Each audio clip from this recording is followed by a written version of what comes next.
This is what you call growing a carpet on a roof. Look at the moss buildup on this roof. I have to say, one if not the worst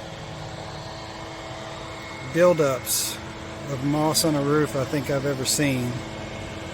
And then to go along with that, the condition of these shingles. They are burnt slap up. Doesn't get much worse than this. Along with a tree limb that fell and stuck through the roof. And there's the tree limb. So not only do they got all that moss built up, they got some storm damage on this wore out roof.